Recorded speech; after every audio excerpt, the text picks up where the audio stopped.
Alrighty team, it is time to set up another new bullet journal.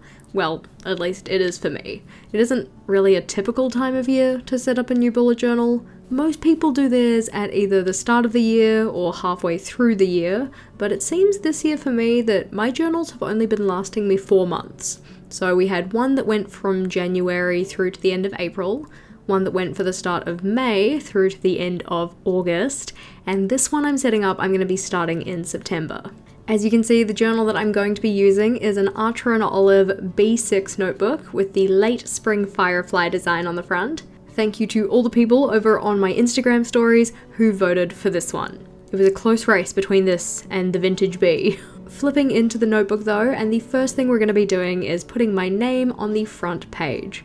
I find that most bullet journal videos either go one of two ways when it comes to the nameplate page. They either say it's really exciting, like, you know, putting your first mark onto your new journal, or they say it's kind of nerve-wracking because, like, what if you stuff it up? I'm very much camp nerve-wracking, which is why I have penciled in my own name. No, it's not because I don't know how to spell it, it's just because I want to get the letter forms looking the way I want them before I put the pen on the page. I mean, this is the first page of the notebook. If I made a mistake, like, it's fixable, but you know, I'd rather not make a mistake.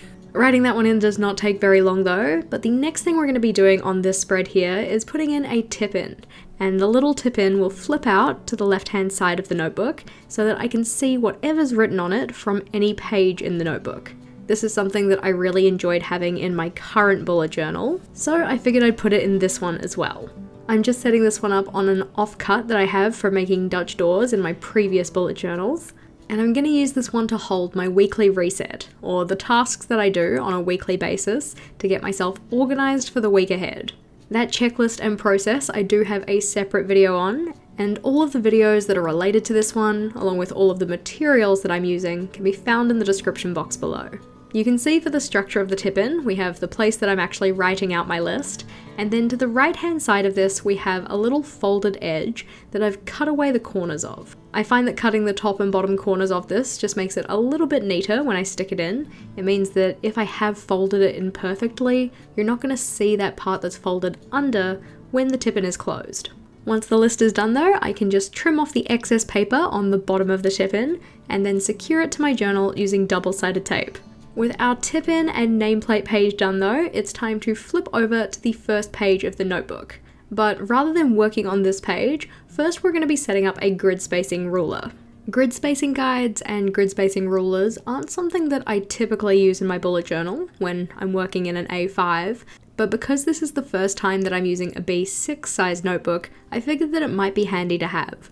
The general gist with this one is that the grid spacing ruler is a separate piece of doc grid paper that is sized to show you the spacings that are on a typical page in your notebook. For this, I'm again just using an offcut from a Dutch door that I made in my B5 notebook, making sure that I have enough spaces to show the full length of the page, which in the B6 is 32 spaces, or 16 centimeters.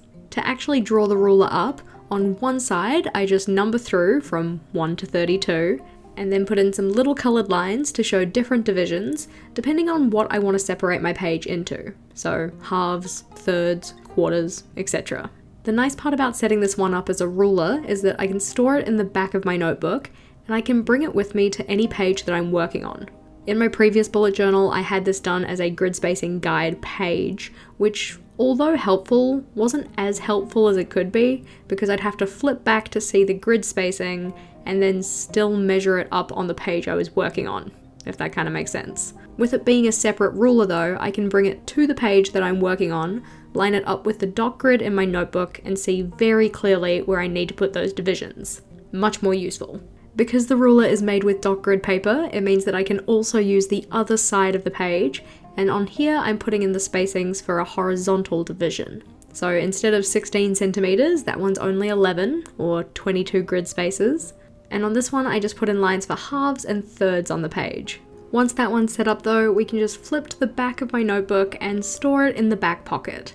This will make it nice and accessible for when I need to use it when setting up my pages. One of the things I like to do before setting up a new bullet journal is considering the pages that I actually used in my current one. As you can see, these are the pages that I had in my last new bullet journal setup, and some of these I will be moving across into my new one, but some of them I won't be. For instance, I'm not going to bring across any of my teaching related stuff because I'm not teaching anymore. Just like that last journal though, the thing that I typically like to put on this page is a quote page. While I would typically hand letter the quote on my quote page, for this setup I've decided to do something that's a little bit different to normal and a lot more scrapbooky. I don't usually do a lot of scrapbook-esque or collage style pages in my journal, so this setup was a little bit outside of my comfort zone, but I do like how everything came together. The general theme that I wanted to go with for this setup was very much inspired by pinks and neutral tones, which also isn't a colour palette that I usually gravitate towards. But I'm going to be calling this theme Love Bugs, and the reason for that is that I've used a lot of different little bug stickers, but also this is kind of a way to celebrate that the first day that I'm using this journal, so September 1st, is my partner and mine's anniversary.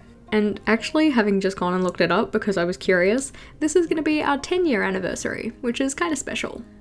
The quote that I went for on this first page of the notebook is a little cheesy, but it says, "If love was a storybook, we would meet on the very first page." I'm allowed to be a little cheesy sometimes. Flipping over though, and we're on to our first spread, which is going to be for my future log. Going with that whole scrapbook style that I'm doing here, I'm using a bunch of different little pieces of paper to build individual calendars and writing spaces for my future log.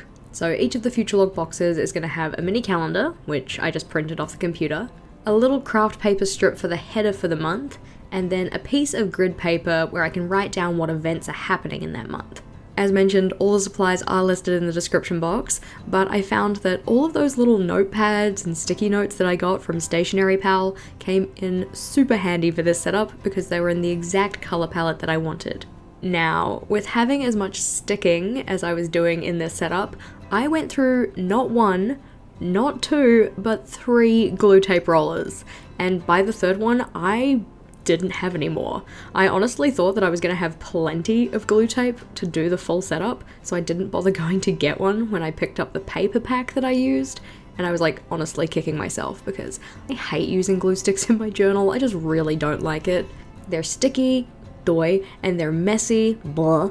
And honestly, I just get glue over everything and it's just not a pleasant time. Thankfully, all of the little craft paper headers for the future log here are actually a washi tape, so they've got an adhesive backing. I didn't have to worry about sticking those down, but actually sticking the pieces of card into the journal, I had to use a glue stick, which wasn't ideal. You'll have seen that before sticking the individual cards down though, I did put some washi tape in the corners of the page.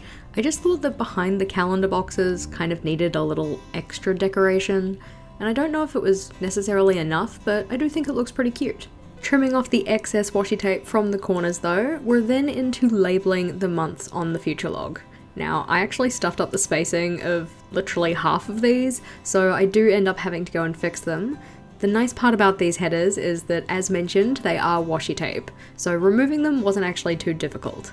All I had to do was cut some new strips of washi tape to the correct size, write out my new header, and then stick them over the top of where the old header used to be. As you can see, this future log holds 6 months, but typically I like to have a full year in my future log. So what we're setting up on the next spread, I'm calling the future log, or the beyond future log.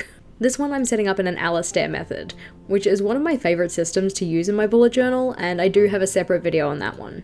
Effectively though, we just have a column for each of the 6 months that follow the 6 months I've already drawn in, and then a space to write out any events that might be happening. On the right hand side of this spread, I am going to be putting in more of those mini calendars, just so that I have the reference of which dates fall on which days. Although each of those little calendars were fully stuck down with glue, I added a little bit of washi tape to make it look like they were washi taped to the page. Thought it was a little bit cute. For the piece of paper that I have on the left hand side of the spread, I kind of felt like it needed more decoration. It looked a little bit plain compared to the one that I had on the right. For this, I just went over it with my acrylograph pen in the dusty rose colour to add in a couple of little stars and sparkles. These are one of the easiest things I find to add to a page to just give it a little bit more something. Je ne sais quoi. Writing in a header and throwing down a couple more of our little bug stickers though, and then our future log is done, and we can flip on over to my monthly and weekly routines page. The monthly routines page, or what I'm calling on the monthly page, is effectively just a space to write down the things that I want to do once per month, and check off that I'm actually doing them. This was a good example of one of the pages that took a fairly long time to set up, only because I didn't know how to place the papers. As I said, scrapbooking and collage type things aren't really my strong suit, so there was a lot of playing around with getting the papers where I wanted them to be on a lot of these layouts. In the end, I did just decide to stick one in the top left and one in the bottom right corner and move on to other things. The page we have on the right hand side though, this is going to be my weekly routines page. So I won't be checking these items off on this page. It's more of a reference just so I can see, hey, what do I want to be doing every Tuesday? What do I want to be doing every Thursday? That kind of thing. This was another page that had a lot of umming and ahhing. Originally, I wanted to have that circular header on the left-hand side of the page, but then when it was as close to the butterfly sticker as it was, it kind of looked like there was too much black all in one part of the layout, so I instead moved it over to the right-hand side, but then when I came to write in the header, it didn't really fit nicely, so I ended up changing the sticker altogether. All of these black and white stickers that I'm using in the layout are from the washi tape shop, and they're actually washi tape stickers, which I think is a very interesting concept. So they come on a washi tape roll, but they're stickers. So cool. Adding in the final touches though, including the headers and these little dots so that I can list out each of my daily actions, then we're ready to flip on over to what is my level 10 life page. I like to do a level 10 life analysis pretty much any time I set up a new journal, and usually I'll put it at the front like I'm doing here. In my B5 journal, I combined this with my goal setting page, but because the pages of the B6 are so much smaller, I actually want to have a full spread for each of those goal plans. So instead, on the right hand side, we just have a quote page, with our quote for this one being, "Together is a beautiful place to be." Again, tying into that whole love bugs theme.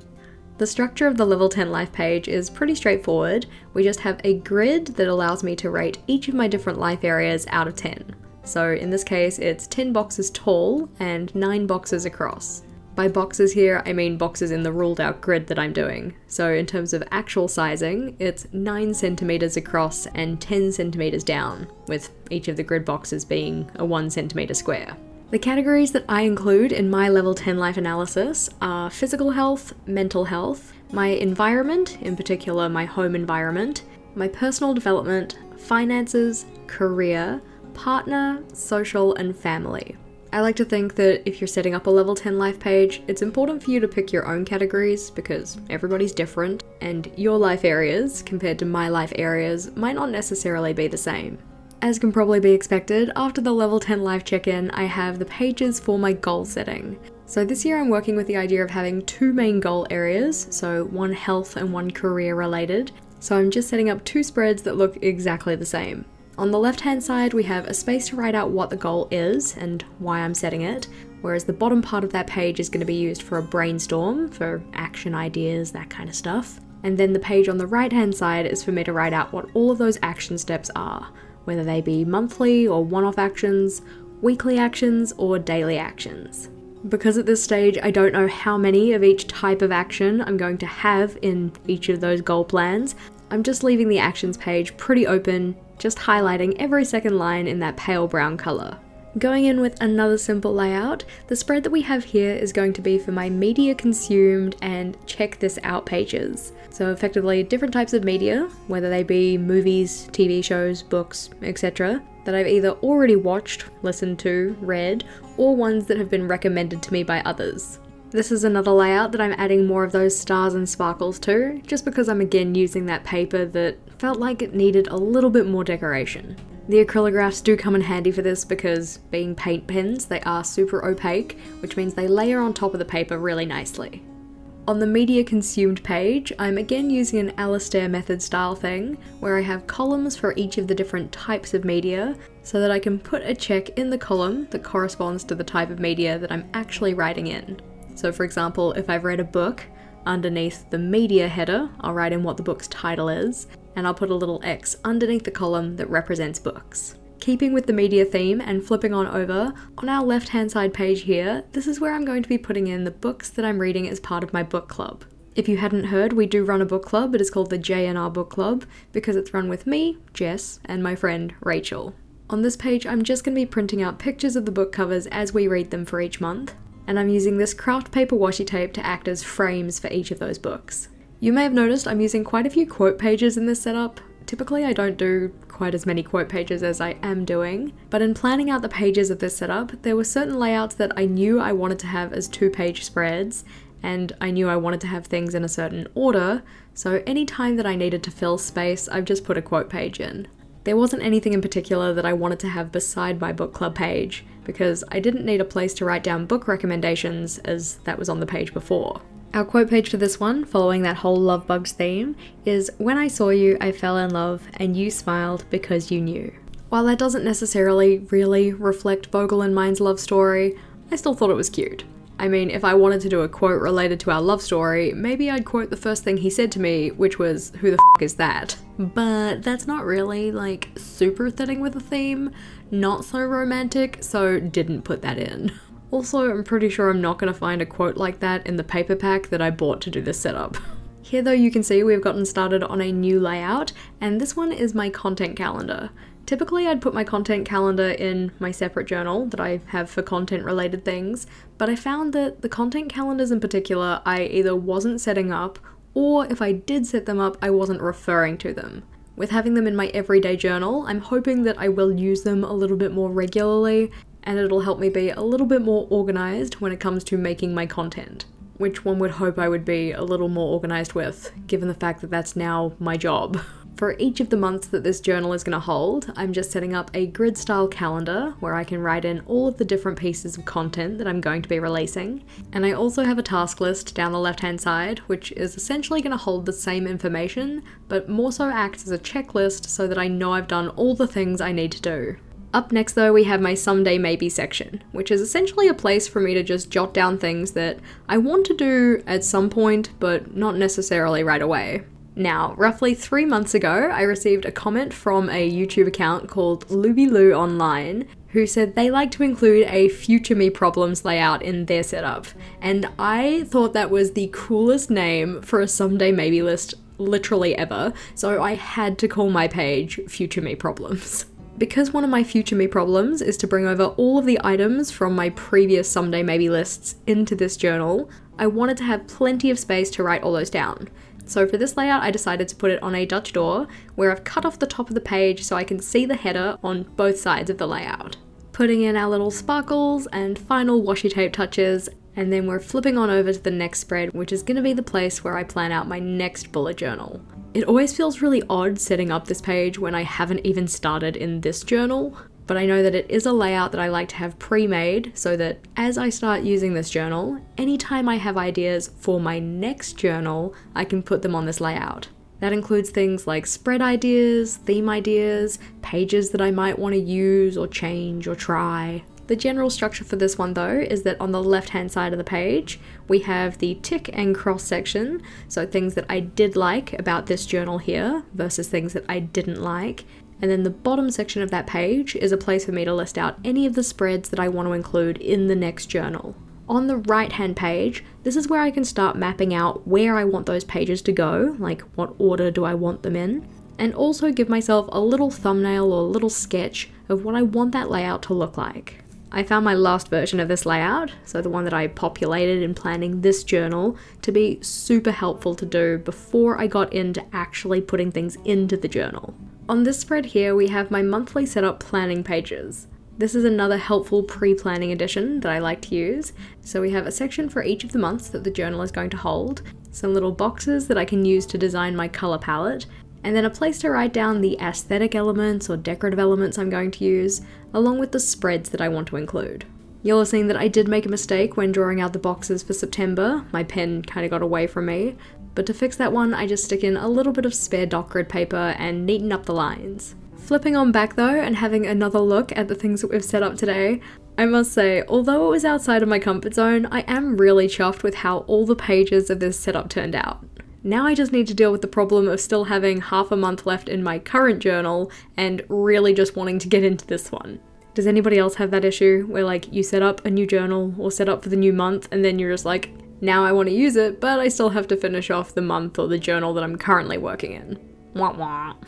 Joking aside though, I am really excited to get into this B6. It's going to be quite a change from the B5 that I'm currently using, but I am excited to try it out.